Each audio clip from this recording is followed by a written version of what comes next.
এখন বলেন। এখন প্রশ্ন আছে স্যার, এই যে আমি 4টা কার্ড নিয়ে আসছি বিভিন্ন কোম্পানির, যেখানে লেখা আছে 2 দিন মেয়াদ, 19 টাকায় 2 দিন মেয়াদ। এটা হচ্ছে বাংলা লিঙ্ক। এখন আছে 19 টাকায় আপনার 24 ঘন্টা মেয়াদ রবি, আর এয়ারটেল আছে 19 টাকায় 31 দিন 3 দিন মেয়াদ, আর এই গ্রামীণে 2 দিন মেয়াদ। আমার প্রশ্ন হচ্ছে এই জিনিসগুলো কি স্যার পয়সা যায়? এটির মেয়াদ থাকবে কেন? আমার প্রশ্ন হচ্ছে মানুষের টাকা আপনি মনে করেন আমরা যদি 20 কোটি লোক হই, যদি 20 টাকা করে ভরি, আর একদিন সবাই কথা বললাম না, কত হাজার কোটি টাকা এই কোম্পানি নিয়ে যাচ্ছে, সিস্টেমের মাধ্যমে নিয়ে যাচ্ছে। এর আগে আমি বলেছিলাম, একটা নিউজে দেখাইছে 17 মিলিয়ন ভিউ হয়েছে।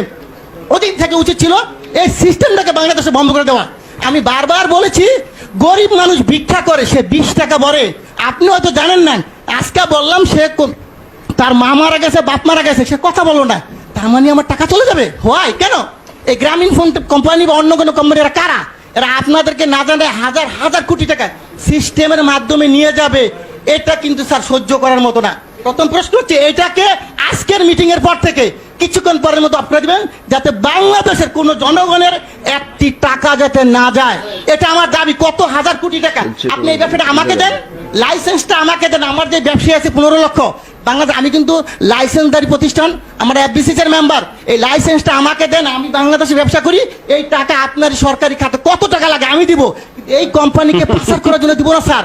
এই জনগণের টাকা পাচার করে তারা নিয়ে দেবে, এটা আমি দিতে রাজি নাই। কিন্তু আমাকে মেরে ফেলেন, কোনো আপত্তি নেই। সো এই টাকা পাচার করার কোনো সিস্টেম নাই স্যার। আরেকটা জিনিস আপনাকে বলবো স্যার, আপনি যাতে আজকে পেয়েছে আমি ভাগ্যবান যে আপনি শুনবেন। আমরা যখন এই ব্যবসা শুরু করি 27 টাকা কমিশন ছিল, 27 টাকা। স্যার সরকারি কর্মকর্তা যিনি 2000 টাকা বেতন পেত, তার বেতন এখন 20,000 টাকা। কিন্তু এখন কত স্যার? আমাদের কিন্তু সেই 27 টাকাই রাখছেন। আমাদের কি কমিশন বাড়বে না স্যার? আমার প্রশ্ন হচ্ছে আপনারা অবশ্যই একটু কমিশনের ব্যাপার ব্যবস্থা করেন, যে যাদের একটু ব্যবসা করে তারা। আমরা সবাই শিক্ষিত ছেলে স্যার, এখানে প্রায় 15 লক্ষ ব্যবসা করি। আমরা যারা ব্যবসা করি কোটি কোটি টাকা কামিয়ে দিচ্ছি, কিন্তু আমাদেরকে তো দেখবেন স্যার। আরেকটা কথা, টেলিটক আপনি হয়তো জানেন না। এই টেলিটকের ব্যাপারে আমি একবার বলছিলাম, বিটিআরসি 22 আমি হিন্দু, উনি সম্ভবত আমি জানি না, উনি আমাকে বলে এটা দায়িত্ব তো বাবা আমার না রে ভাই, এটা দায়িত্ব হইলো কার? বিটিআরসি না, টেলিযোগাযোগ। আমি ঠিক আছে, আমি যে স্যারকে পাই বলবো স্যার, আমার আপত্তি স্যার যদি মাইন্ড না করেন, আপনি দায়িত্বটা আমাকে দেন। আমার ব্যবসায়ীরা সবাই মিলে আমরা করি। বাংলাদেশে টেলিটককে কেমন উড়াইতে হবে আপনি আমাকে সাপোর্ট দেন। আমি বলবো কোনো দোকানদার আমাদের দোকান থেকে টেলিটকের সিম কেনার পরও রিচার্জ পাবে, তা হবে। টেলিটক উন্নয়ন কেমনে করতে হয় স্যার? আপনি যদি কোনো ধরনের সিস্টেম থাকে আপনি বলেন যে বলে এমনি সহযোগিতা করে, আমি করতে বাধ্য আপনাকে। আপনি যেইভাবে চান টেলিটক অবশ্যই উন্নয়ন হবে। টেলিটককে গ্যাফরাইকে, আমাদের দেশি প্রতিষ্ঠানকে গ্যাফরাইকে অন্য কোম্পানিকে উড়াই দিব, আর এরা টাকা পাচার করে নিয়ে যাবে স্যার, এটা মেনে নেওয়ার মতো না। অবশ্যই আমি চাবো, আমি অনেক কথা বলতাম স্যার, কিন্তু আজকে বললাম না।